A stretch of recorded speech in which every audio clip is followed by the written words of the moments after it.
Alors, Yannick, EO de Jerzy Skolimowski.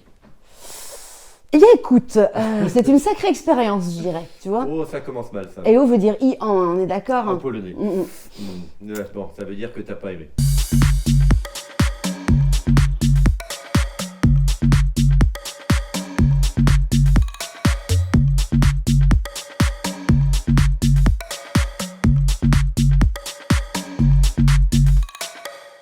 Bon, allez, passons tout de suite à l'histoire. Alors, ça se passe en Pologne et c'est l'histoire d'un âne. À la mode du road trip, on pourrait dire que c'est un sabot trip. Eh ben, voilà, je trouve que c'est pas mal résumé. C'est Anne qui va passer comme ça des aventures, des fois avec des hommes, des fois sans les hommes, voilà.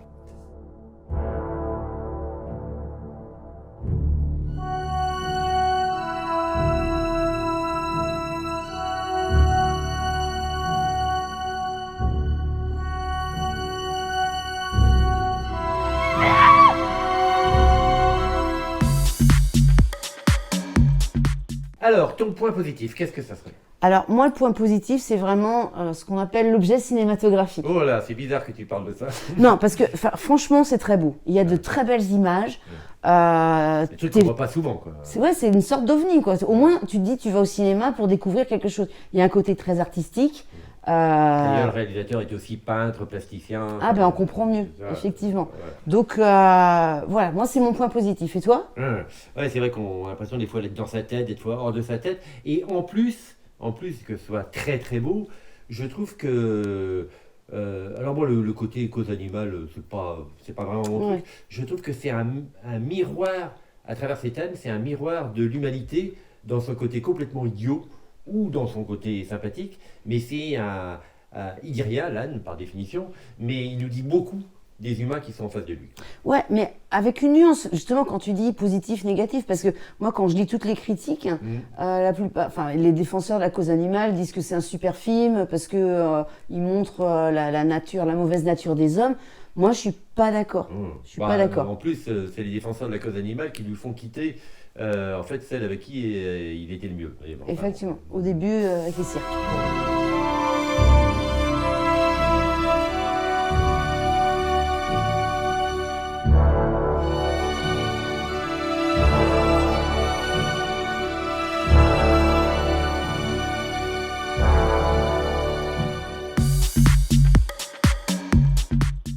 Passons peut-être au bémol. Qu'est-ce que tu mettrais en bémol?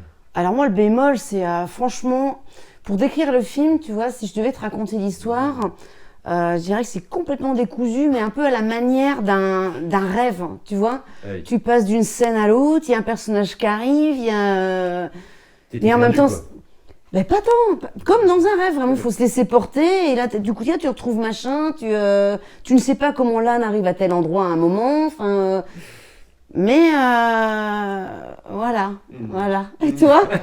Ah oui, il y a alors, je vois ce que tu veux dire, mais alors moi c'est surtout avec une scène, tout d'un coup, il y a une scène avec Isabelle Huppert, alors tu sais pas d'où elle sort, tu sais pas ce qu'elle vient faire là, visiblement il voulait avoir un nom connu pour c'est ça. distribuer son film à l'international, ça n'a strictement aucun intérêt. Mais bon, moi. Oui, c'est puis pas- tu vois, il se retrouve en Italie alors qu'avant tout se passe en Pologne, du coup, c'était comme pour dans un une- rêve, tu vois, c'est...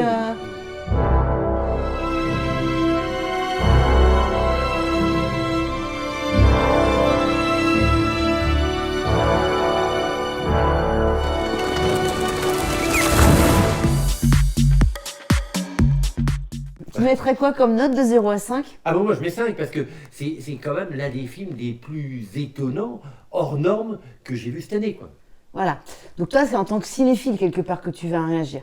Moi, je dirais qu'en tant que ciné-cool, comme on dit, enfin, plus lambda, quoi, je suis pas sûre...